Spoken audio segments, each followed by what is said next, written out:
All right, good afternoon, folks. My name is Amber Crawford, and I'm a senior advisor with the Association of Municipalities of Ontario. Thank you for joining today. And today's session is on the excess soils regulation. For those that don't know me, I work on these issues as well as more broadly on natural environment, climate change, energy, land use planning, and a bit of broadband, if you can believe it. And I am pleased today to be moderating today's session. We are also pleased to be joined by Karin and Rima from the Ministry of the Environment, Conservation and Parks, as well as Pam from the Resource Productivity and Recovery Authority today. Thank you all also for those of you that have joined us. It looks like we've got a good crowd on, and appreciate in particular those that sent in questions in advance. AMO felt that having this session with RPRA and the ministry would be important given the magnitude of changes that are coming on January 1st, 2022. The first portion of this presentation will walk through the changes, and we hope to spend the rest of the time after both the ministry and RPRA present in a moderated Q&A format. I will say that the ministry has done an excellent job in addressing the questions that were pre-submitted, and thank you though to those that sent those in. And so they'll be sort of peppered throughout the presentation that they make. And if there are additional questions after that, we'll make sure to have them answered as well. We are going to go right directly from the ministry to RPRA first, and then we'll have everyone sort of join in for additional questions. If there are questions as you go, please do use the Q&A box. All of the mics are, you're not allowed to speak in this webinar, but you are in fact able to pose a question. And then there's also for the technical challenges, if you run into any, Matt Anstedt is on the line as a host, and you can chat with him in the chat box or just everyone, and we'll make sure that you're okay. So without further ado, I'm going to pass it over to Karin and Rima, who are going to take us through their presentation. And finally, this presentation is being recorded, as you can see, and will be posted on AMO's website in the coming days. And all registrants will receive a copy of the recording as well as the slides. So thank you very much for joining, and over to you, Karin.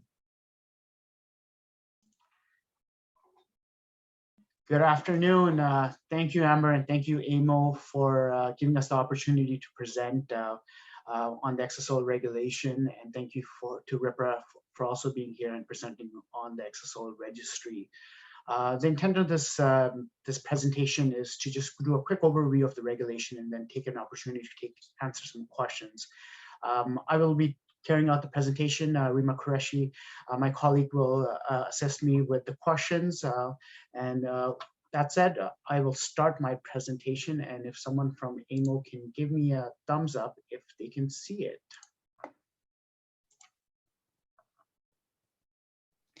Yes, I can, Karin. If you just make it full screen, that'd be great. We're good. Okay, perfect. So just gonna minimize this, sorry. Okay.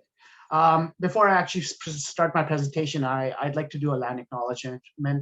I'm currently located in the city of Toronto, and I would like to acknowledge that the land that I am presenting on is the traditional territory of many nations, including the Mississaugas of the Credit, the Anishinaabe, the Chippewa, the Haudenosaunee, and the Huron-Wendat people, and is now home to many diverse First Nations, Inuit, and Métis communities. We'd also like to acknowledge that Toronto is covered by Treaty 13 with the Mississaugas of the Credit. And I would also like to acknowledge that many people on this Zoom Teams webinar are located across the province and maybe on other traditional First Nations and Métis lands. As I stated, the intent of this presentation is to provide an overview of the regulation and just touch on the excess oil registry just a tad before my colleague from RPRA, Pam, takes over. But a friendly reminder, this presentation is intended as a brief summary of the excess oil regulation and the registry. This presentation is only for information purposes and should not be construed as legal advice. And I am human, and in the event of any inconsistencies between the regulation and my presentation, the regulation will always take precedence. So if I do make a mistake, please call me out, and we will fix that for the future. So just to start off, overview of the regulation itself. The regulation that I will constantly refer to as the excess oil regulation is OREG 40619, formerly known as the On-Site and Excess Oil Management Regulation. The regulation is made under the Environmental Protection Act, and it was finalized in 2019. The regulation is supported by the rules for soil management and excess soil quality standards, also known as soil rules. And it is also supported by the beneficial reuse assessment tool. And at the time when the regulation came into effect, we did some complementary provisions to OREC 153, which is the brownfields record of site, record of site condition registry, and OREC 351, which is the waste management regulation. The regulation is coming into implementation through various phases. January 1st of 2021, so about 11 months ago, the first component of the regulation came into effect, which included the excess soil reuse standards. And the second part of the regulation will come into effect on January 1st, 2022, in about a month. And I guess this is what we're all here to talk about, and focuses on reuse planning. And finally, in 2025, a restriction on the deposit of clean soil at landfills will come into effect. So just to lay out the framework here, what is excess soil? Excess soil is soil that is excavated at a project area and cannot be reused on site. So once again, excess soil is only soil that is removed from the project. If it stays on the project area, then it is not excess to that site. That means it is not excess soil. Excess soil can be taken to a suitable site for reuse, or can be sent for processing or disposal at a landfill. A reuse of excess soil on-site or locally is always encouraged over disposal. So what does the regulation do? And I'm just going to quickly go over this. The regulation inherently provides clear rules for beneficial reuse, designates when excess soil is a waste, and provides a criteria, if satisfies, removes the designation of waste from that excess soil, specifies when waste approvals are needed, sets out the minimum requirements for generators, encourages transparency, promotes tracking, and provides soil standards to help build confidence. And finally, it clarifies the ministry's provincial role and how it can be integrated with municipal bylaws and other instruments. This slide, I'm not going to go through in detail.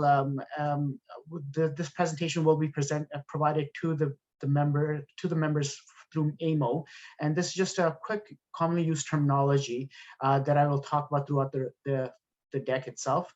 So we'll not go through it, but one part that I will go through is, what does the excess soil regulation not apply to? Like, it does not apply to hazardous waste as defined under OREC 347. It doesn't apply to aggregate operations such as pits and quarries that are excavating aggregate, which are all licensed under the ARA, or the Aggregate Resources Act. It also doesn't affect and apply to peat and the production of peat and extraction from operation.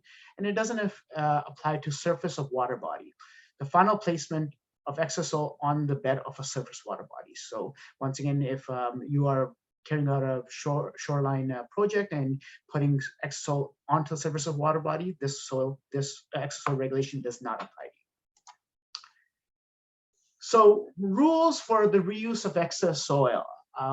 Excess soil or crushed rock becomes excess soil when it leaves the project area. Generally, soil and rock staying on the project area is not a waste and can be reused. The rules for excess soil are found in sections 3, 4, and 5 of the regulation, and are also found in the soil rules document. So in order for excess soil to be reused and not designated waste, excess soil must meet all of these conditions. Excess soil is transported directly to a reuse site from a project area, to a Class 1 soil management site, or a Class 2 soil management site, or local waste transfer facility. Before I go on to the next bullet, I'll just quickly explain the different types of facilities. A Class 1 soil management facility is a site that has an instrument. It could have environmental compliance approval. It could be a soil processing site that is governed underneath approval. A Class 2 soil management site is an interim site or a temporary site that can be set up by the project leader, such as municipalities. And a local waste transfer facility, we'll go through what a local waste transfer facility is more later on in the deck, but it could be considered as a municipal yard. The owner and operator of a reuse site has agreed in writing to take that excess soil. at the reuse site. There's a beneficial reuse. That's the key here. We want to make sure there's a beneficial reuse for that excess soil at a reuse site. And then the quality and the quantity of that soil taken to that site is consistent with the beneficial reuse. So once again, that beneficial reuse could be grading for a certain purpose. You may want to accept 10, 15, 20,000 cubic meters of excess soil to grade for a purpose. That would be the beneficial purpose. And finally, excess soil is dry and it remains dry until it's finally placed at the reuse site. Or if you are excavating liquid soil, a specific instrument authorizes that excess soil to be deposited at the reuse site. These criteria are intended to ensure that excess soil will be reused at the reuse site for a beneficial purpose, as I stated earlier on. So we'll talk about the waste designation flow chart. Essentially, anything in blue, excess soil being used directly is not a waste. So if it's going from a project area to a reuse site, it is not a waste. However, if the excess soil goes to a class 2 facility, a local waste transfer facility, a soil bank, a residential development soil depot, or a retail development soil depot, it is a waste. But once again, when it leaves any of those 5 sites and goes to a reuse site, it is not a waste. Finally, if excess soil that is not reusable and it is considered waste and is going directly to a landfill, it is considered a waste.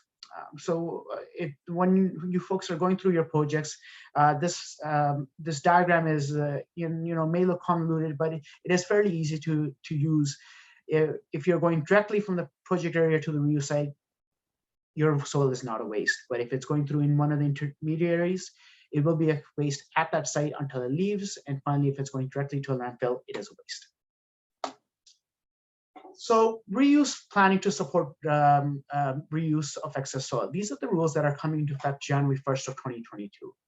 The source site excess soil planning reuse rules. Project leaders of some site generating excess soil would be subject to certain planning requirements to ensure that soil is managed properly. And some of these activities will require QP oversight. These requirements include filing a notice to the online public registry. Once again, my colleague Pam will talk more about the registry later on.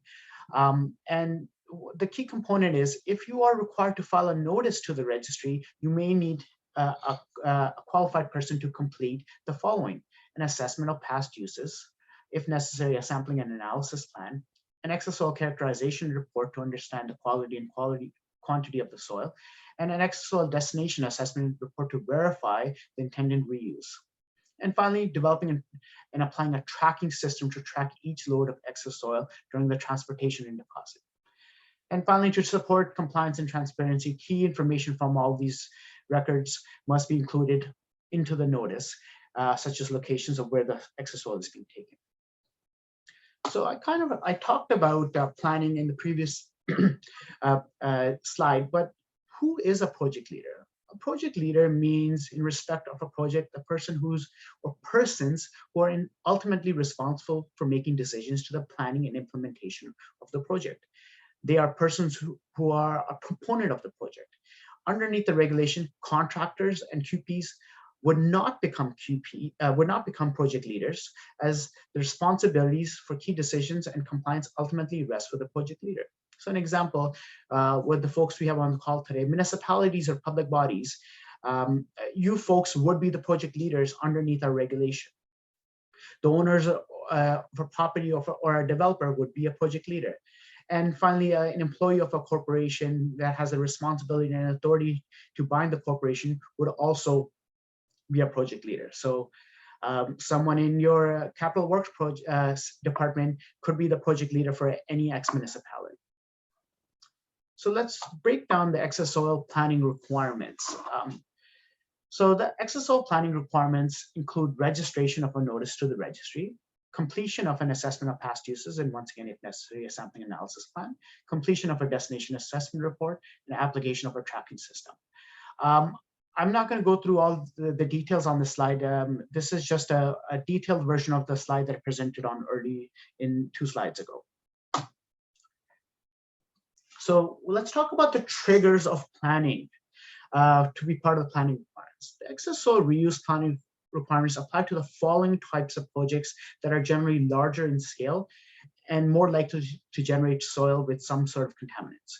So the first threshold for a requirement is projects that are generating greater than 2,000 cubic meters of excess soil that are in a settlement area, such as cities and towns. This trigger does not apply to projects in rural areas. A project or a part of a project that is a gas station or may have a dry cleaning operations or has any part of the project area that has an enhanced investigation project area as defined as an APEC. So that's the qualitative threshold. So to repeat that again, to come into the planning requirements, you have the quantitative threshold, which is generating greater than 2,000 cubic meters, and the qualitative threshold. So the latter being, suppose you are excavating, say, 500 cubic meters, but that soil is from a gas station or a dry cleaning facility, or it is from a project area that has an enhanced investigation project area. The planning requirements would still apply. And finally, for projects for which the primary purpose is to remediate contaminated soil, know that if a new property use cannot proceed without the completion of soil remediation, such as removal, they should be considered primary purpose. So if you are carrying out a record of site condition and you are removing excess soil from that property for the purpose of changing a land use, the regulation, our excess soil regulation would still apply.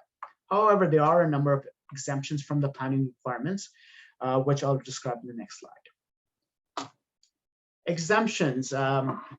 These exemptions may include some or all of the planning requirements related to soil reuse planning. These exemptions reflect low-risk scenarios, some scenarios where responsibility for the soil is not changing, and some scenarios to help in reuse in similar projects. As a rule of thumb, if you are generating less than 100 cubic meters of excess soil, and it is being removed from the project area and transported directly to a waste disposal site, such as a landfill, you are exempt. So example, if you are removing less than 100 cubic meters from a gas station, even though the qualitative threshold do apply in this context, because it's less than 100 cubic meters, you will not be required to carry out planning. The reason for removal for excess soil is to respond to emergencies such as existing danger, health, or safety. So once again, if you need to excavate excess soil for an emergency purposes, regardless of the quality or quantity threshold of excess soil you are removing, the planning requirements do not apply. So once again, this could be to respond to a spill. Projects that are related to maintaining infrastructure fit state of repair. Other than excavation of excess soil from a stormwater management pond. And so we've had a lot of questions on what is considered fit state of repair. So as part of our FAQs later on in the presentation, I will go through what a fit state of repair exemption is underneath the regulation. The excavation of topsoil, which is transported directly from a reuse site, is also exempt. Excess soil excavated as part of an infrastructure project, and after removal from that project area, the excess soil is being reused and as part of an undertaking at another infrastructure project. So if it's going from infrastructure to infrastructure, that is also exempt underneath the regulation. And finally, excess soil being deposited at a local waste transfer facility, and the amount of excess soil is less than 100 cubic meters. So once again, if a municipality is doing some ditching work and they've excavated less than 100 cubic meters and they're just taking it to their own municipal yard, that would also be exempt. There are additional exemptions to the planning requirements, which include if you as a municipality have entered into a contract related to the management of excess soil before January 1st, 2022, you are exempt from the planning requirements underneath the regulation. And these planning requirements include registration to a notice to the registry, assessment of past uses, sampling, analysis, and tracking. So once again, if you are going to undertake a project in 2022 or 2023, and you've already signed a contract for the management of excess soil with a contractor, you are exempt from carrying out planning requirements. If a contract has not been signed, has not been completed by 2026, it would be required to be completed with excess soil planning in the future. So once again, if the project goes past 2026 for a tendered contract you've already signed, you would need to carry out planning. Other regulatory requirements still apply, including the reuse rules to avoid the waste destination. Another exemption that you do have access to is a completed assessment exemption. And what this is, the regulation recognizes previous use assessments such as sampling and analysis. So if a sampling and analysis plan has been completed before January 1st, 2022, you could use the same sampling and analysis plan for a project in the future as part of your planning requirements.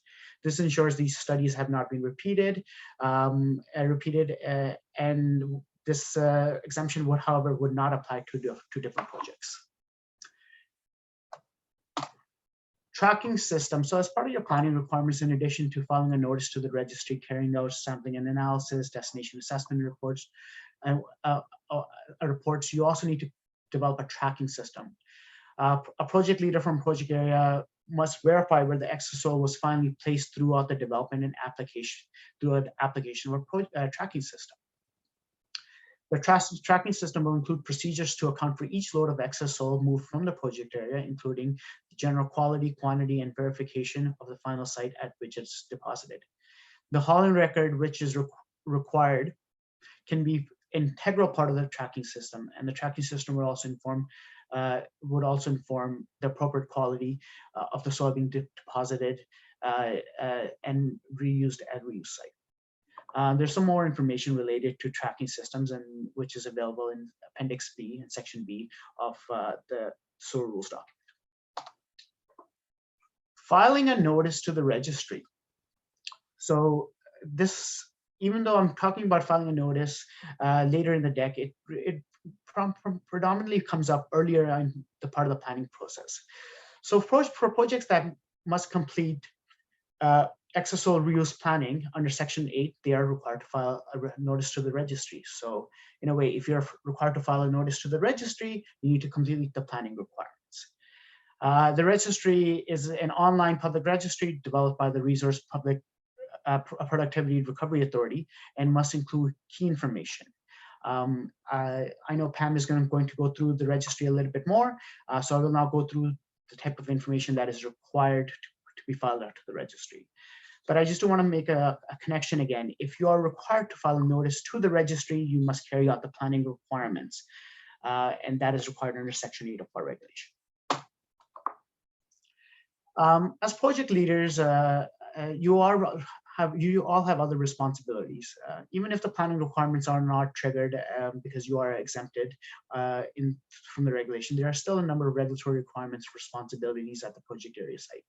For example, regardless of the volume of exosol being moved, or if the planning requirements are triggered or not, the exosol quality must be determined to appropriate plan reuse. So once again, even though you are exempt from the planning requirements, when you are taking your soil to a reuse site, you should be planning for it to meet the applicable exosol quality standard at the reuse site. Reuse site owners still need to agree to accept that soil. They need to agree on the quality of the soil you are bringing and the quantity of the soil you are bringing. A reuse site also has the discretion to set a more stringent standard than the regulation requires. And if there's a site-specific instrument such as a municipal fill permit that recognizes the need for the fill to complete for an undertaking and includes conditions set out in the permit itself, need to be recognized. In addition, the additional responsibilities for project leaders include ensuring that you have a proper hauling record. Hauling records are provided to the drivers themselves. It is not the driver's responsibility to determine where the soil is going. If you've done your planning correctly, you will be providing each driver with a hauling record. The record could be electronic, it could be paper, and that responsibility lies with the project leader to provide the driver with that information. And that information includes where the soil is coming from, where the soil is going, the quality, the quantity of that soil. And once again, since each project is unique, in some soil movements, salt impacted soil, key information about salt impacted soil should be provided by the project leader to the reuse site as well.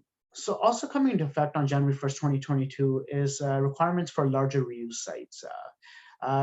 Larger reuse sites that will be accepting 10,000 cubic meters or greater after January 1st, 2022 will be required to file a notice to the registry. There is that exemption that if the reuse site is an undertaking related to an infrastructure project, you are exempt from filing a notice. In addition to these requirements, requirements, sorry. In addition to these requirements, the reuse site owners also need to develop and implement procedures to track and inspect each load of excess soil that's coming into the site itself. So I'll quickly go through the type of notice that needs to be provided by a reuse site as part of the registry. Reuse sites can accept excess soil for beneficial reuse as part of an undertaking. This can include backfilling, raising of grade, planning for a development. Some reuse sites that are accepting large amounts of excess soil will be required to file a notice to the registry, as explained. That would be 10,000 cubic meters or greater. And Section 19 of the regulation outlines what are the requirements that need to be filed into the registry if your reuse site is accepting greater than 10,000 cubic meters of excess soil or greater. So another exemption that I'd like to highlight for a reuse site filing a notice is, suppose a reuse site has accepted 10,000 cubic meters of excess soil before January 1st, 2022, but the following year will only accept 5,000. They will be exempt. Once again, the threshold is you are accepting 10,000 cubic meters of excess soil after January 1st, 2022. Another type of notice that needs to be filed to the registry is related to residential development soil depots. Residential development soil depots are temporary soil storage sites that store and management excess soil that meets the residential reuse quality standards. From the depot, excess soil will eventually be distributed for reuse at a residential property or other less sensitive property use. The amount of excess soil cannot exceed 10,000 cubic meters. And so if you are setting up a residential development soil depot, you need to file a notice to the registry. And Section 7, Sub 4 of the regulation outlines what are the requirements and what sort of information you need to file to the registry itself. So we get this question a lot on who is responsible for filing a notice to the registry. Generally, from a project side of things, a project leader is responsible. However, the regulation does allow an authorized person to file a notice on their behalf. The only thing that the authorized person cannot do is sign the declaration as part of the registry. That declaration can be facilitated by the authorized person, but it needs to be self-signed by the project leader. At the reuse site notice, it has to be the owner or operator, and once again, the authorized person can act on your behalf, but once again, cannot sign the declaration, and that is the same for residential development soil depot. So for municipalities, if you're undertaking a project, you may designate an authorized person to act on your behalf and file the notice to the registry. But once again, the municipality or the individual at the municipality will still be required to file that still be required to sign the notice on the registry, and that declaration can be facilitated through the authorized person. The last thing that I want to talk about is the landfilling restriction that is coming into effect on January 1st, 2025. After January 1st, 2025, excess soil that meets a Table 2.1 residential parkland and institutional use will not be allowed to be sent to a landfill. However, the exemption is this will not affect use of daily cover or final cover or other beneficial uses at a landfill operation for other needs. So that was the regulation, and there was a lot of information there. So we want to just go through a few best practices when it comes to planning for your excess soil. Early planning and on-site and local reuse. You should be maximizing as much of on-site reuse as possible. So once again, as I explained, excess soil is soil that leaves the project area. So if you can use as much soil on site, it's better because you're not planning for the soil that's staying on that site. Should also be looking at local reuse opportunities, and you should be looking at between local infrastructure projects. So once again, if you're going from infrastructure to infrastructure, a lot of those planning requirements do not apply to you. Should also be looking at early planning and design stage of the project and be incorporating soil reuse into the project design as part of a subdivision or subdivision site planning or even a site alteration permit. And for large scale initiatives like district or secondary plans should be able to balance a cut and fill for soil and reuse. Also, undertake the oversight of a qualified person to develop an excess soil management plan for you.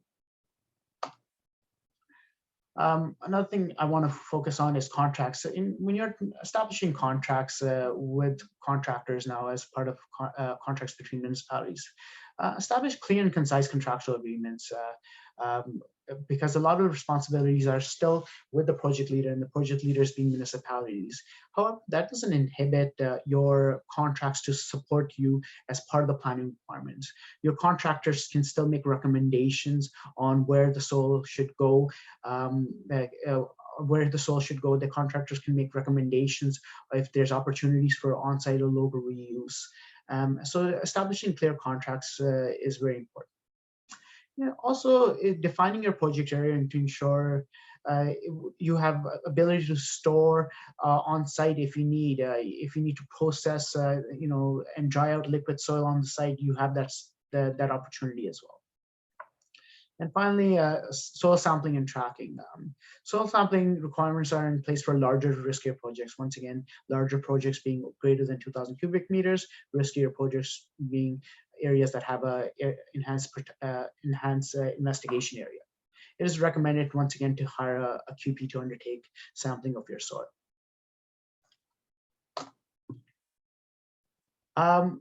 This slide I've kind of already gone through. Once again, interacting with your reuse site and operators and soil haulers to find appropriate reuse sites for you. And once again, this just comes back down to good planning, early planning, talking to the right folks to make sure that you are planning for the long term and finding beneficial homes for your excess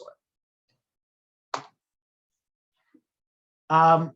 This is a best management practice that we always encourage, especially for municipalities, to develop excess soil management plans.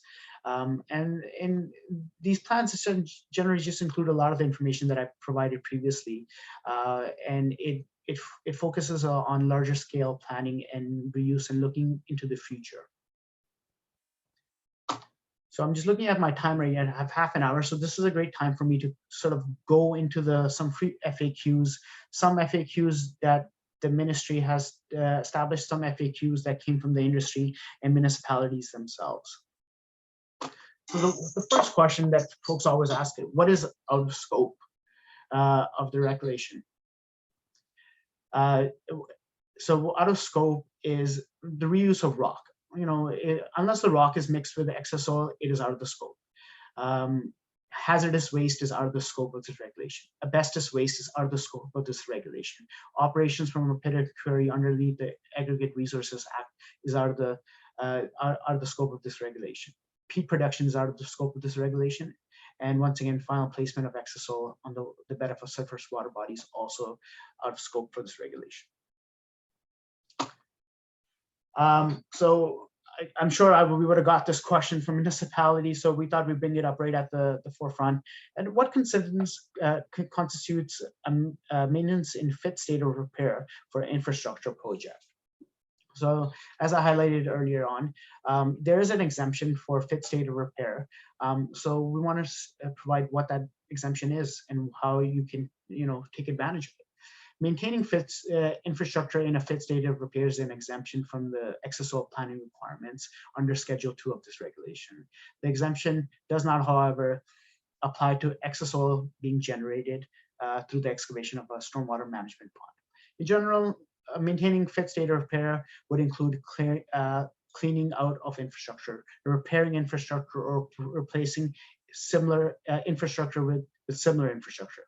However, it doesn't result in increased capacity or differentiating alignment. So an example I can provide to this, if you need to replace a water main because it's cracked,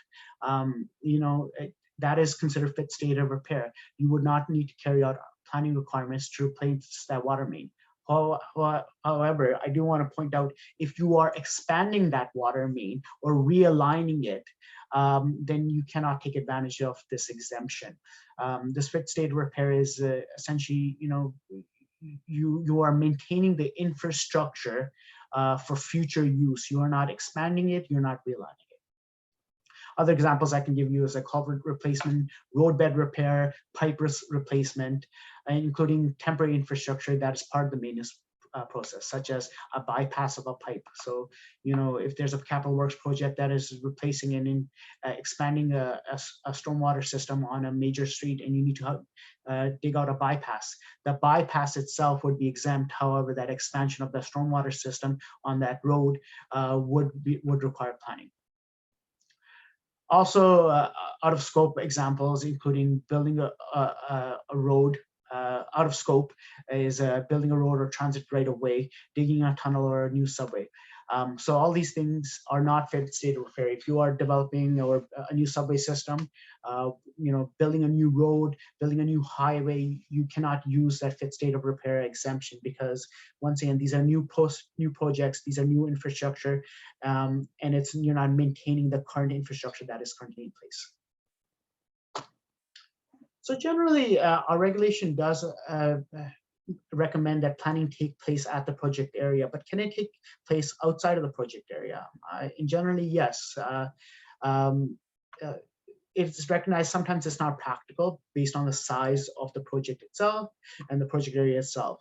So the regulation does provide flexibility for you to take that excess soil to a Class 2 soil management site or a local waste transfer facility and carry out sampling there. However, the requirement on who must conduct the sampling is the same, and the same frequencies apply, and still needs to be undertaken with the supervision of a QP. On the reuse side of things, what is considered a beneficial reuse of excess soil? In order to avoid the waste destination, when excess soil is being reused, there must be a beneficial purpose of the excess soil at a reuse site. Generally, a beneficial purpose of a reuse site can include backfilling or raising of grade or planning for development, but this is not an exhaustive list, and there could be other beneficial purposes as identified. Often, especially for municipalities, if you have a site alteration permit, that site alteration permit would relate to a beneficial purpose, giving permission for soil management for a specific undertaking, and including plans that would require the type and quality and quantity of the soil that can be accepted. Like simple disposal of excess soil is not considered a beneficial reuse. Once again, the caveat is if it's at a landfill, if it's for purposes of a daily cover or capping, then it is considered a beneficial reuse. But however, if you're just taking your soil to a landfill, that is not considered a beneficial reuse. So we got this question in relation, what are the requirements that apply to smaller source sites? And when we say smaller in context, smaller than 2,000 cubic meters. The criteria specified in Section 3 of the regulation for reuse of excess soil that is not designated a waste applies to all excess soil from a project area regardless of the amount leaving the project area. However, the excess soil quality standards still apply to that excess soil. So once again, what are the requirements? If you are excavating less than 2,000 cubic meters, you still need to meet the applicable excess soil quality of standard of the reuse site you're taking that excess soil, and even if it's less than 2,000 cubic meters, unless you still need to have a hauling record for that transportation of excess soil.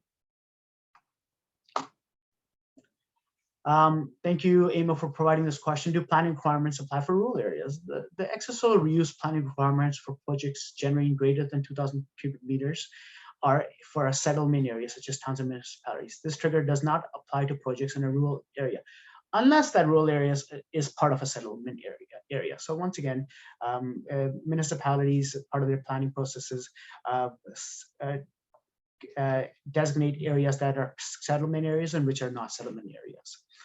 However, even though there is no quantitative trigger outside of a settlement area, the qualitative triggers may still apply. So you could have a rural gas station that is outside of a settlement area, and planning would still be required.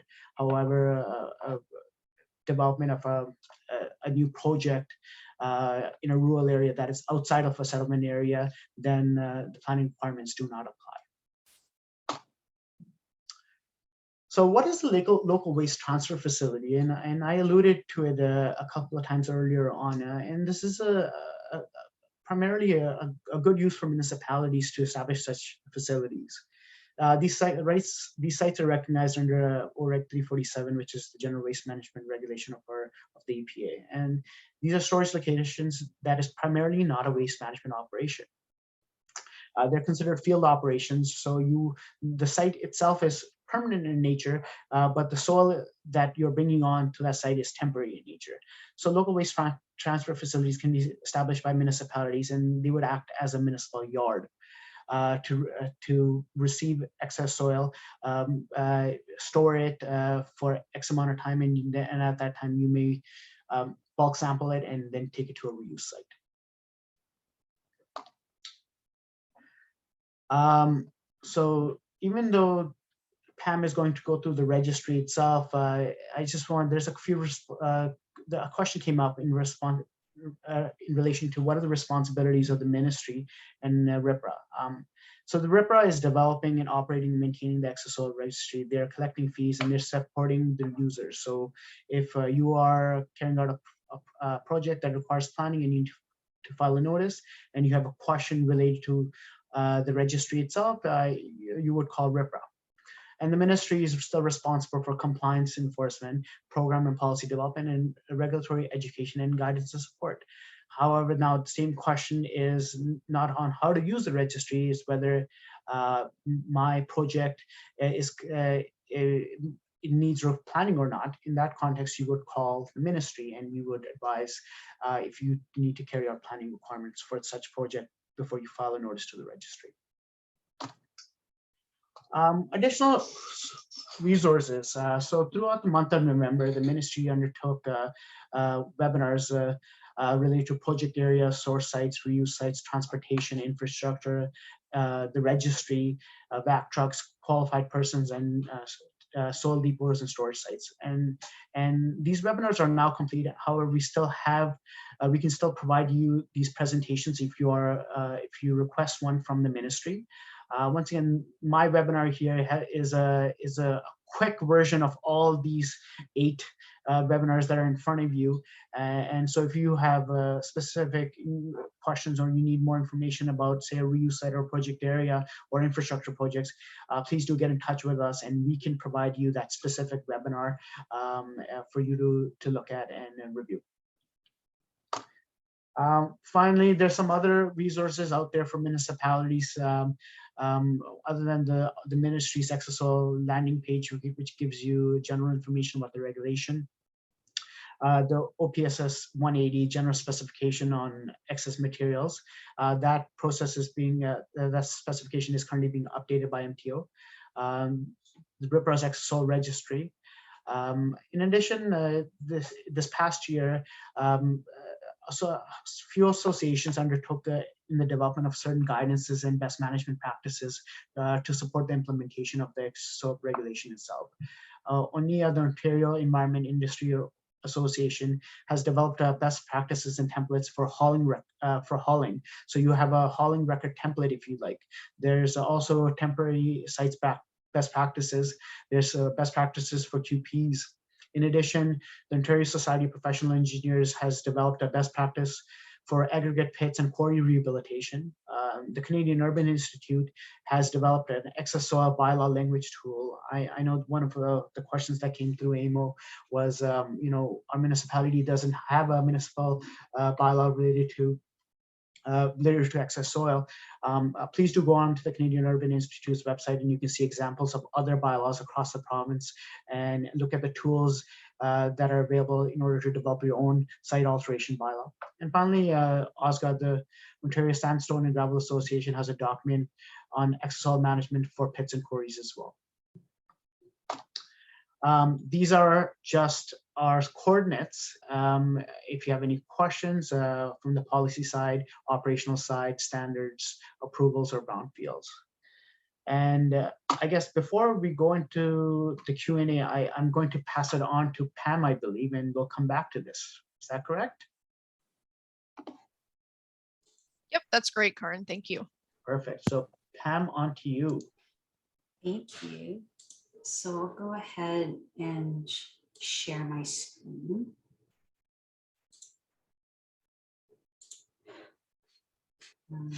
Looks great, Pam. Thank you. Okay, awesome. Sorry, I have dual screens and I can't see, and I don't think my video is on. Is it on There now? you go. It is. Okay. Thank you. Thanks. Okay, so good afternoon, everyone. I'm Pam Castillo, and I'm the compliance manager for registry support here at RPRA. So I'm just going to give a very high-level introduction to who we are. It's possible that some of you attended our webinars that we hosted last week and a few this week. So I apologize if this is a little bit of a repetition as to who we are. But essentially, we were mandated by the government of Ontario to provide a digital reporting service for a wide range of waste and resource recovery programs. To date, we have already successfully built 4 registries, which the RPRA is the one responsible for enforcement and compliance as it relates to tires, batteries, ITTAB, and lighting will actually go live next year. So it's possible that we've had interactions in the past, which is great. And essentially these regs are helping to drive Ontario's growing circular economy forward.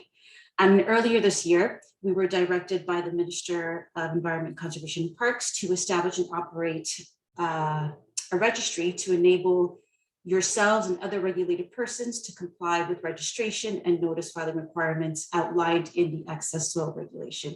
And as Karan pointed out earlier, this regulation does take effect on January 1st.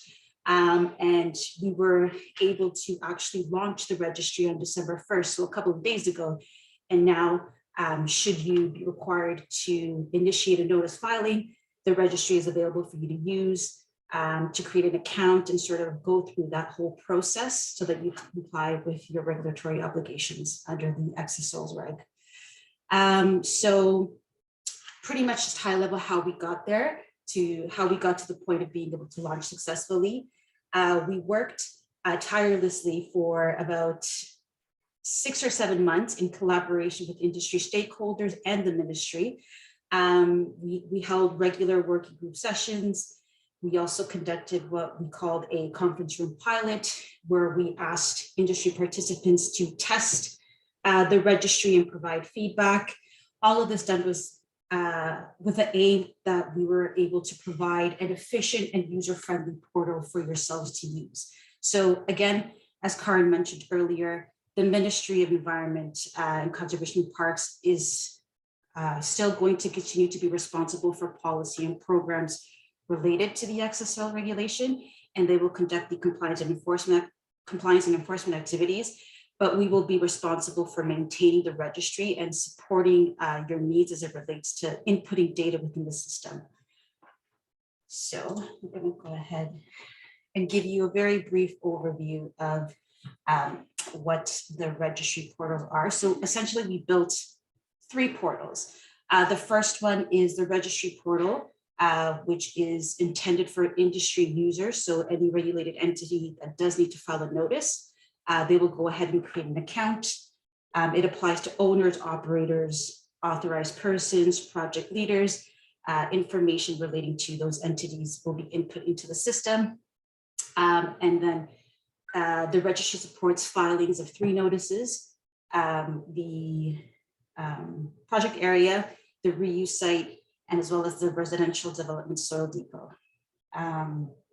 You'll see here the link for registry.rpra.ca. That's the direct link to create your account.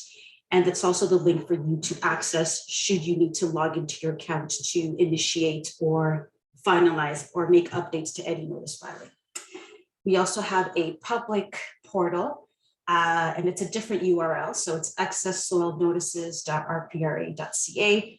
And essentially, This is the public facing portal. So anytime a regulated entity completes the process of initiating a notice, details about that specific notice will be made public on this registry. And if that notice is updated because the project has updated details, or once the project is finalized, that information will also be visible on the accesssoilnotices.RPRA website. There's also the ability to download PDF summaries and declarations, which is essentially attestations by the initiator of the notice that the information contained within that notice is accurate to the best of their knowledge. We also created a ministry portal, and essentially the ministry portal is to support the ministry with their compliance and policy efforts. So that is a dedicated link for those internal users. So I haven't provided it here, but essentially it's given to district office employees, the policy branch, the investigative and enforcement branch, and it provides them the ability to search for notice filings within the system. So we've worked really hard to provide resources to everyone in preparation for the December 1st launch date. So I want to say it was last Wednesday, we conducted our first training demonstration, and it was an introduction to the excess soils registry, where our technical vendor, PwC, assisted us with that demonstration. They provided the process of how to create an account, how to manage users, as well as how to provide that shared notice access model within the registry. And you'll see that we provided the links to the recording, to the presentation, and as well as we internally, we've also created a link to a YouTube video where it walks you through the process of creating an account as well. Earlier this week, we did our second training demo about the project area filing. So it went through from beginning to end on how to initiate and finalize a project area notice filing. We went through the relevant screens of the data that's required to complete the process. And again, all of the resources, the recording, the training materials, and a walkthrough guide is available on our website. So once the slide deck is shared with you all, you'll have the direct links to all of these resources. So yesterday, we did our third training demo for reuse sites.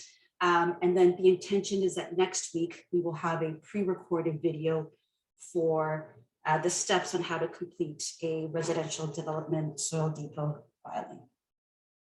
And the intention is for that to be about 30 minutes long. So they are a little bit lengthy, but I think you'll find them very valuable if you didn't get to attend our sessions. I think sometimes walking it through with somebody, it is beneficial.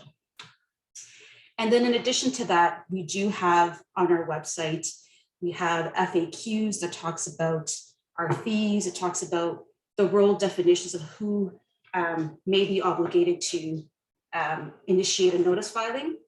And then we also have a section about who has to file notices and when.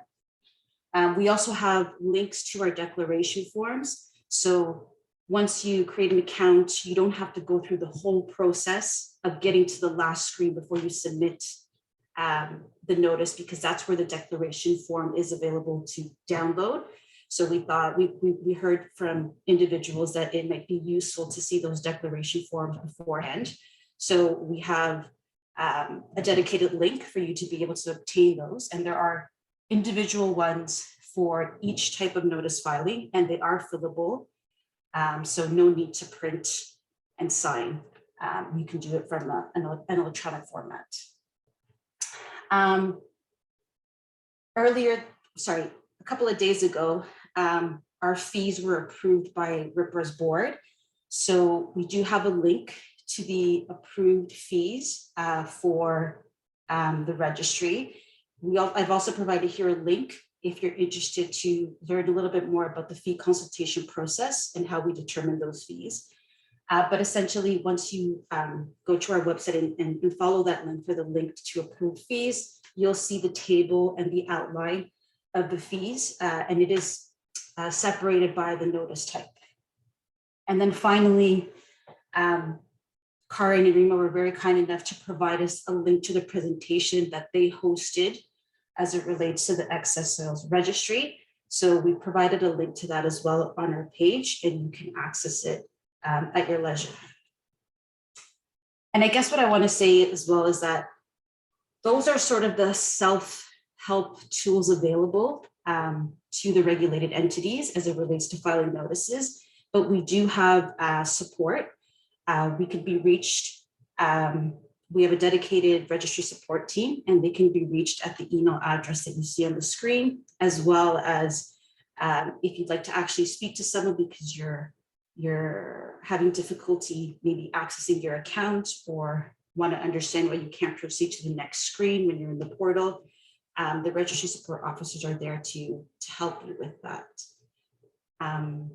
So I hope that if you haven't had a chance to visit our website or create an account or initiate a notice filing, that you do so when the time comes, and we hope that you find it to be an efficient process for you. And as well as, like I said already, we're here to support you through that process, so please feel free to reach out. That is excellent. Thank you, Pam, and thank you to Karin. I'm going to put the Hollywood squares back on if that's at all possible, and ask Karin and Rima to join as well. And I think the rest of the conversation, we've got about 20 questions. And Pam, if you could, I love your dog, but if you could, Oh, sorry, yes. no, I like this better. I'd like him to join. I wonder what he thinks about excess soils, but I'm trying to find out how to stop sharing it. No problem. No problem at all. The There you go. That's there excellent. It's Friday afternoon. Hey, don't worry. Don't worry. I'm so thrilled that you folks were able to do this. I think, and I want to make sure that you folks can all see the questions being Pam and Karin as we go through in the chat box. So some of them are lengthy, and if there's things that you want me to go back to, also fine to do that. And what I'll do is, as we go through, I'll answer them live for the attendees on the line. And so for the panelists, I'll keep them up until we've answered them, and then sort of move them. So if you see it getting smaller, that's what's happening. But I want to start with the first one that came in, and this was in relation to all of these. Probably, I think about 16 of them came in, Karin, during yours and Rima's presentation. But let me read it out to you. We understand that sewage and water treatment plants are considered industrial sites. Where is this defined, and how does this impact the exemptions in Schedule 2 of Reg 40619? Would sewage pumping stations or water booster stations be considered industrial sites too? Many of these infrastructure facilities have chemicals on location, and if fuel is on site, does the site need to be handled similar to a gas station? So there's about 6 in there. Karin and Rima, would you like to take one at a time? Is that probably the best to start off with? I can start with answering. Can you hear me? Okay, I can. Thank you. Okay, perfect. Yes, this is a good question. So Karin had mentioned in this presentation, in the earliest slides, I think that there were some amendments, complementary amendments made to Regulation 153, which is the RSC regulation, and Regulation 347, which is the waste management one. So a lot of the terms and concepts of those existing regulations. So the industrial use definition comes from Reg 153. So it has the same understanding as what's in Reg 153. And in terms of how it impacts the exemptions for Schedule 2 under Reg 40619, you'll recall that project areas that are in an enhanced investigation area are typically not exempt from these planning requirements, and industrial use comes under the enhanced investigation project area definition. So just sort of linking it all the way back, the definition comes from 153. How you're impacted by it is that you're not exempt from the planning requirements because industrial uses are an enhanced investigation project area definition. And just to add on to that, I'm just looking at the question again on my bigger screen here. Regardless of the contents of that question, if no excess soil is being removed from this site that that Rima explained, then the regulation doesn't apply anyway. I'm just kind of reading in between the lines. And if I know it's an anonymous attendee, if there's if they want to expand onto that question in relation to if any soil is actually being removed from such site. And in that case, as Rima explained, the planning requirements would apply, but from the read of this question, doesn't even look like any extra soil is being removed. Excellent. Okay, and thank you for that. The second question is, for the completed assessments exemptions, are there any minimum sampling frequencies that are required?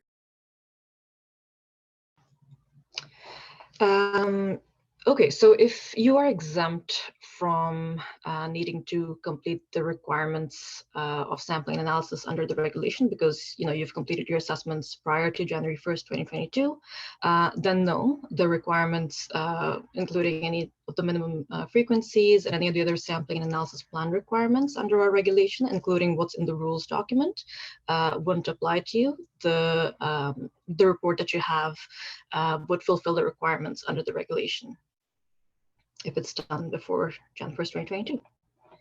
Thank you.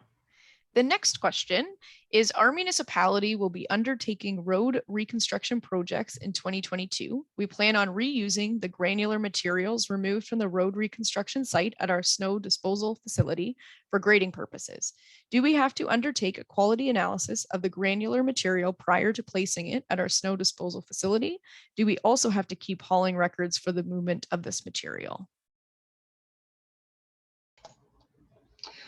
So it depends if the granular material meets the definition of excess soil. So the definition does include crushed rock. There is a size requirement under the definition, so I'd encourage you to look at the definition itself first. And if it does come under the definition of excess soil, then yes, you may have to, well, the requirements such as making sure that it's appropriate for the reuse site in terms of quantity and quality would always apply. And if you're removing more than 2,000 cubic meters, or if the other requirements that Karen went through in this presentation, if those apply, you may have to do those additional planning requirements. And I think the second part of the question is hauling records. Yeah, so hauling records are, again, if it meets the definition of excess soil, hauling records are always a requirement that you have to fulfill if you are transporting excess soil from one destination to another.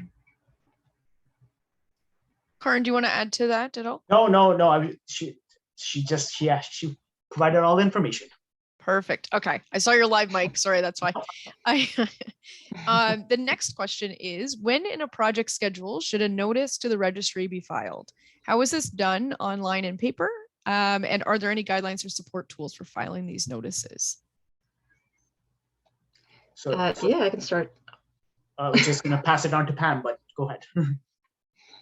Well, just for the timing of when this is required, for the project, you should be filing a notice before any excess soil moves off the project area. That's the requirement within the regulation. We do, I think Karen went over this as well, but if it's not feasible to sample your soil at the project area, you may move it to a class 2 soil management site or a local waste transfer facility for the purposes of conducting the sampling analysis. And that should be done promptly once the excess soil is taken there. But that's related to the timing, and I'll let Pam speak to the how of it. Thank you. So absolutely, once you've determined that you're required to file the notice, if you don't already have an account with us, so it is an online platform. So you would have to go to our website and create an account if you haven't already done so. You would have to enroll in the excess soils program and then initiate the filing as it relates to your project. And hopefully with the slide deck that will be shared with you later, you'll have the direct links to our additional resources to walk you through how to create an account and how to initiate and finalize a notice filing with the walkthrough guide. So all of the resources are available online, but you can always contact us as well by phone or by email. Thank you very much. The next question is an approval from the ministry needed after the notice is filed before construction can take place? There are no approvals required from the ministry. Yeah. Thank you. No, that's okay. No need to add, no need to add on It's to a that as the short answer. No response. problem. No Yeah. problem at all. The next one is a bit of a longer one, so I'll read it out slowly. Municipalities with rural cross sections have ditch maintenance programs delivered by both contractors and municipal staff. The regulation references project location or project area. However, as a municipality often owns the roads where ditching is occurring, project area, for example, and the end use location or municipal property where fill is placed, does this count as an exemption under the reg as all of it stays rather within the municipality's property? These programs can generate thousands of cubic meters per year. The too specific or? I was just wondering if you're talking about the exemption from the planning requirements. There is the exemption that if you are taking excavated soil or crushed rock from an infrastructure project, that's where the project leader is the municipality, and you're taking it to another infrastructure project where the project leader is the municipality or another public body, then you are exempt from the planning requirements. I don't know if that answers the question. They would be considered different project areas still if, unless they're contiguous. So I don't think that they specified where those two locations are in relation to each other, but they would be considered distinct project areas regardless, even though they have common ownership, I believe. Karan, I don't know if you wanted to add anything to that. No, that's absolutely correct. So once again, when we look at project area planning, so if the intent is to as a contiguous project area between numbers 1 and 500 Young Street, and that could be considered one contiguous project area, and there's excavation happening throughout the entire corridor itself, and planning would be required. In terms of the ditch maintenance, these are sort of one-off when needed, and once again, we don't have all the details there, but I assume the content from this ditch maintenance program is likely going to a municipal yard for storage, and then it's going to be end used at another location within the municipality itself. So you would sort of look at the quantitative threshold on that. The likelihood of you excavating 2,000 cubic meters or greater as part of your ditch maintenance at any given time is very unlikely, but you would take it to your local waste transfer facility and store it there, and after that it could be reused at another site. If it is reused at another site, one thing that still applies is the applicable standard of the reuse site. So suppose you are taking to your own parkland, you do not want to degrade your own parkland, so you should make sure carry out sampling when needed to determine the thousands of cubic meters, as it says in the question, that are being stockpiled, and determine the applicable quality for reuse at any other site within the municipality itself. But yeah, if there's more to that question, please get in touch with us and we can provide a little bit more of a senior nuance-based answer. That's great. And as I say, we'll put forward all of our contact information at the end of the webinar from each of ourselves as well, if there are more questions that come up from here, or if there are follow-up questions to those. So this question is, does a landfill with an ECA using the excess soil for daily cover need to file a notice as a reuse site? No, landfills are not required to file notices on the registry for that. While they are using excess soil for beneficial uses, they're not typically considered a reuse site under our regulation. Thank you. The next question is, how many notices are you projecting for the 2022 year? Can we even speak to that? I'm not sure. I'll take that. We don't know.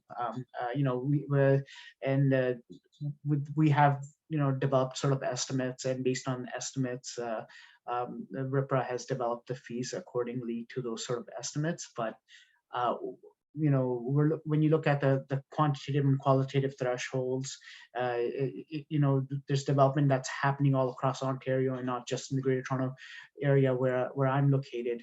And so you will see a steady trickle of notices coming into the registry as they meet these sort of qualitative and quantitative thresholds. Thank you. Projects that are related to maintaining infrastructure in the fit state of repair, other than a stormwater management pond, is exempted. Does this mean that rural ditching operations are exempt? If the material is excess soil, if it's not sewage, right? If you are cleaning out, excavating the material, and if it's excess soil, then yes, it would be. Absolutely, and I think it just kind of goes back to that previous question that we have. Once again, there's these sort of qualitative and quantitative thresholds as well. If you are excavating greater than 2,000 cubic meters of as part of your rural ditching process off one concession road that is part of a settlement area. See, there's a lot of nuances there. On a concession road, as part of a settlement area, you're excavating greater than 2,000 cubic meters of excess soil, yes, then those planning requirements do apply. And generally, rural ditching is not considered a fit state of repair as part of the exemptions. And while we're on this question, I'm just also looking at the question that Amo sent us before as well. So, Thank you. So this sort of fit state of repair, when we go back to it, it truly, the examples that we used is you are replacing a water main. You are, because that water main needs replacing, or there's a likelihood that water main may crack in the future. That is considered fit state of repair. You are not increasing the capacity of that water main. You are not realigning it. Minor realignments because a tree root has come up now when it wasn't there 30 years ago. That is fine, but fit state of repair truly means you need to fix it to ensure the maintenance of that infrastructure in place. So you're not expanding it, you're not realigning it, you're not developing new infrastructure. That is fit state of repair. Thank you. And as both of you alluded to, I think there's a total of 12 of these that we've done previously to this. So there are some nuances, and as I say, we'll do our best to make sure that all those presentations and the additional resources, I think, are fantastic that both of your organizations provided. So thank you for that. I've got a question here about, in the case of a spill, if the triggers of volume are not reached, is it still a requirement to understand quality before the soil is moved? So if you're speaking to that exemption Karen went over under Schedule 2 of emergency.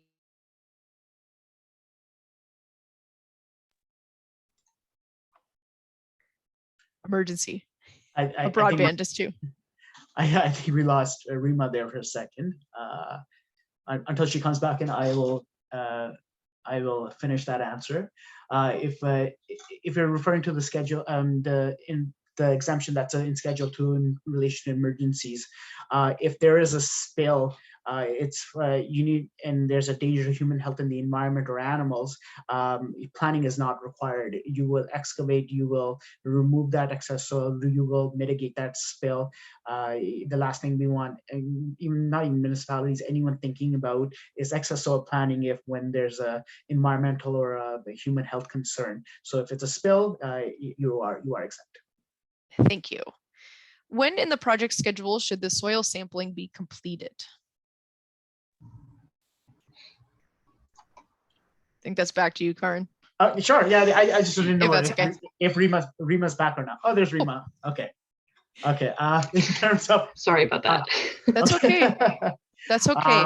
I'll take this one. I'll take this one. In terms of soil sampling, so excess soil sampling is considered part of your planning requirements themselves. So once again, if you need to plan, and once again, the planning requirements are, if you are excavating greater than 2,000 cubic meters of excess soil within a settlement area, or you're excavating less than 2,000 cubic meters but has an enhanced investigation area, you will carry out excess soil planning. That planning means carrying out an assessment of past uses, sampling an analysis if needed, developing soil characterization report, developing a destination assessment report, once you've carried out all those activities, you will file a notice to the excess soil registry, also develop your tracking system. And at that point, you can go and excavate that excess soil.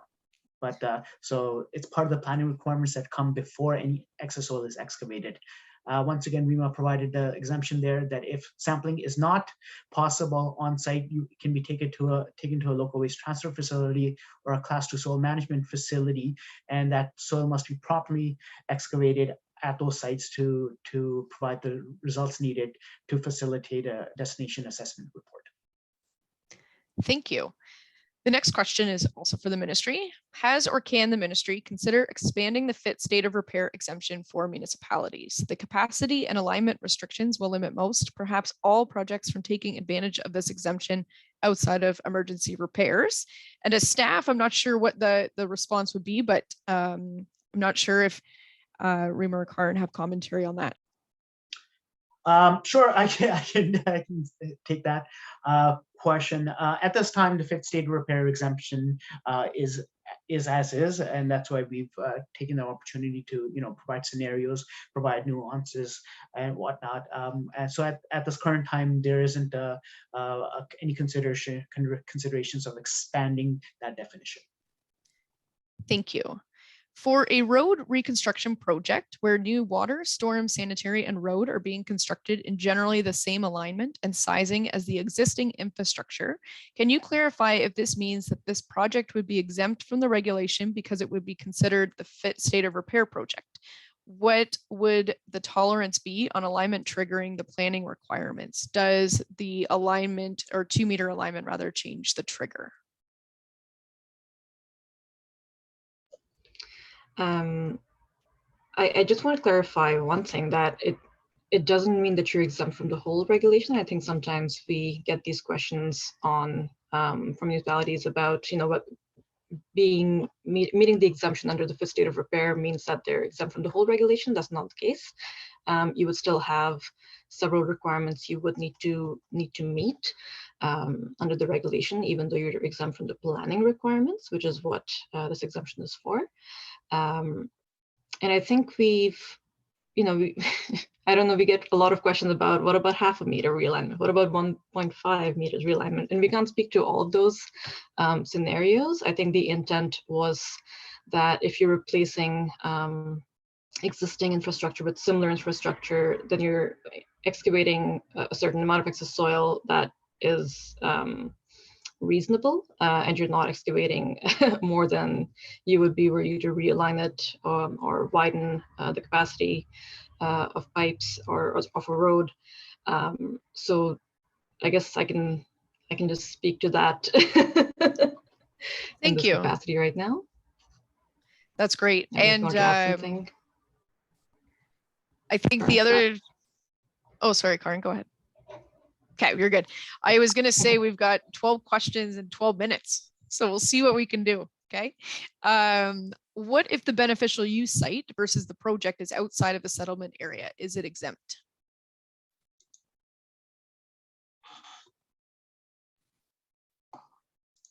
So beneficial use site versus the project. So I assume when we say beneficial reuse site, Jeff, maybe you can give a thumbs up or something. We're talking about a reuse site. Are you saying if a reuse site is outside of a settlement area? And are you, in that case, would that reuse site be required to file a notice to the registry if they're accepting greater than 10,000 cubic meters? If this is the scenario that I've just sort of made up based on the question that I've read, yes, that okay. Thank you for that confirmation, Amber. In that case, they raised their hand, so I believe great, that's great. what. Yeah. So if the reuse site is outside the settlement area, then and that reuse site is accepting greater than 10,000 cubic meters of excess soil, you would still be required to file a notice to the registry. Thank you. Please clarify if the sampling requirements for the soil in a temporary stockpile in a local transfer station or works yard from fit state of repair activities. Should the material remain segregated as it arrives from the various sites, or mixed stockpile? So bulk sample from mixed stockpile was mentioned. So if you're sampling at a local waste transfer facility, again, that's allowed if it's not feasible to do that at the project area itself. So if you're taking it there for sampling purposes, because the sampling analysis plan is required, that's okay. And then there's specific rules around how that soil should be stored at the local waste transfer facility site under the rules document, storage rules. If you refer to the rules for storing excess soil at a class 2 soil management site in a local waste transfer facility, it outlines the different things you have to follow. And one of them is that excess soil from different project areas should remain segregated unless they meet the same applicable quality standards and they're destined for the same reuse site. So assuming you've completed the sampling and analysis and determined that they meet the same applicable excess soil quality standards and they're going to the same reuse site, then they may be mixed. Other than that, they should remain separated. Thank you. As a municipality who has a project that will be removing soil, what documents shall be included in the construction tender documents? They've mentioned assessment of past uses, sampling and analysis plan, soil characterization report, and excess soil destination assessment report. And then is it standard practice for the construction general contractor to develop and implement this tracking system for the soil movement and file notice to the registry prior to soil movement? Again, a lot there. Yes, there is a lot there, but before we answer that question, we just want to clarify that as municipalities, you folks are the project leaders, and you know, your contractors or your contracts can assist in developing the tracking systems, and they can file a notice on your behalf to the registry, but they are doing it in the capacity as authorized persons. So they are your authorized person. The project leader and the responsibilities of the project leader still reside and lie with the municipalities themselves. In reference to what should be included in a construction tender document, that's not a recommendation for us to sort of provide. It just totally depends on the level of work a municipality is undertaking. Certain municipalities may have already undertaken the assessment of past uses, sampling analysis plan, and the soil characterization report before a contract is tendered, and a contractor may assist them with finding reuse sites to inform the excess soil destination report itself.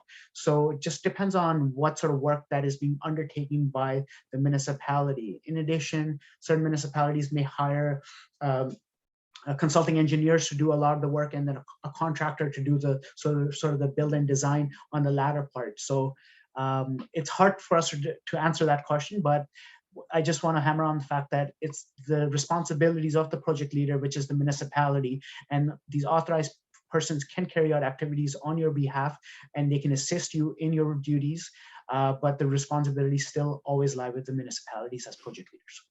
And thank you, Karan, for including that chart in the presentation that you provided in terms of what that is with that very helpful asterisk. What obligation does a municipality have to confirm that the excess soil receiving site is actually capable of receiving the excess soil generated from its site? So example, if the general contractor states that the receiving facility is able to receive excess soil, does this fulfill the municipality's obligation?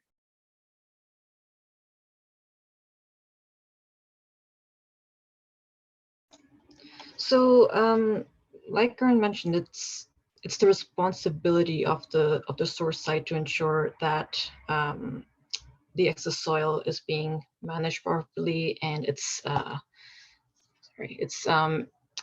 going to a site that is either able to reuse the soil, and to that end, you know, they have responsibility to ensure that they've confirmed the excess soil is appropriate in terms of quantity and quality, which are all those Section 3 criteria that we've gone over just once or twice now. And or they may be sending it to a class 1 soil management site, which is typically sort of a transfer processing site with a waste ECA. And to that end, you know, maybe that site may take over responsibility for the project area at that point if they are just the receiver of excess soil from several project areas, and they're taking care of the processing and storage and then eventual disposal of the excess soil. So Does that answer the question? I think I'm just going to add on to that. When it comes to exosoil planning, keep in mind when the exosoil is happening at the source site, there needs to be a written agreement between the receiving site and the project area project leader. That receiving site says, this is the type of exosoil I can accept, and this is the quantity of soil that I will be receiving. And so there's that sort of written documentation that needs to be retained by the project leader and the receiving site. In terms of the role of the municipality itself, you as a municipality can go onto the exosoil registry and see that you may have a receiving site in your municipality and see what sort of soil they can accept, and see all the project areas that are bringing that soil to them. This this encourages transparency and the public aspect of the registry itself. So if you are a municipality, you're concerned about the type of soil that's coming onto a reuse site itself, you can see that on the registry itself. In addition, you can also establish additional controls as a municipality by implementing municipal bylaws such as site alteration bylaws that you may require certain reuse sites to get an instrument and approval from your municipality before they can accept soil as a reuse site within the geographical bounds of your municipality. Thank you. I think with 4 minutes left, I'm going to take one more question and then I will wrap up, because I know that we're short on time, not short on questions though, and I'll talk about how we're going to deal with those. But the last question that we've got time for today is, what is the lead time between filing the notice on the RPRA registry and actually being able to remove excess soil from the site? We don't specify a timeline for that purpose. Essentially, the regulation just states that you should be filing the notice before any excess soil is moved off-site. So we don't stipulate any other timelines beyond that within the regulation. Okay. So maybe I can add to that there's nothing stopping a user from going into the system as well and sort of entering some data within the portal and sort of stopping. And then when they know the date of the soil actually, so let's say you forecasted that a project's gonna happen and you wanna be proactive and you wanna initiate a notice filing, it'll be in the system, but until you actually click the submit button, that information isn't actually made public.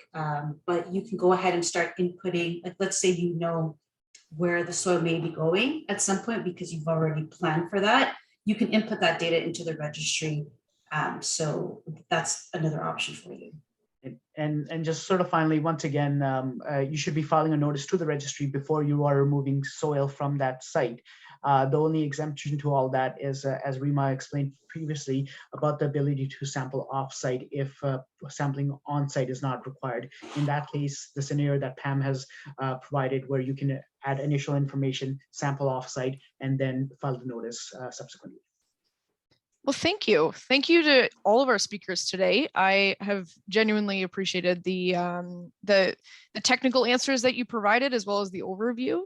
The last thing that we've sort of shown you up here is for more information about how anyone can contact us. And I think it goes without saying that I think Karin, Rima, and Pam all told of, as I said, done probably nearly 15 of these webinars together, and I really do appreciate you providing your time today, not less on a Friday afternoon. You had a lot of questions, and thank you all to our participants. We are going to make sure that this recording and the slides are available, as well as for the folks that have answered the Q&A but did not get their question answered. We'll take those offline. We've created a list, and we'll make sure that they're either in the FAQs that go out next, or as I say, you can reach out to any of these folks for further clarification. But with that, I hope that you all have a wonderful Friday afternoon and have a wonderful weekend. And thank you all. Thank you again. Thank you, Emma. Thank you. Thank you.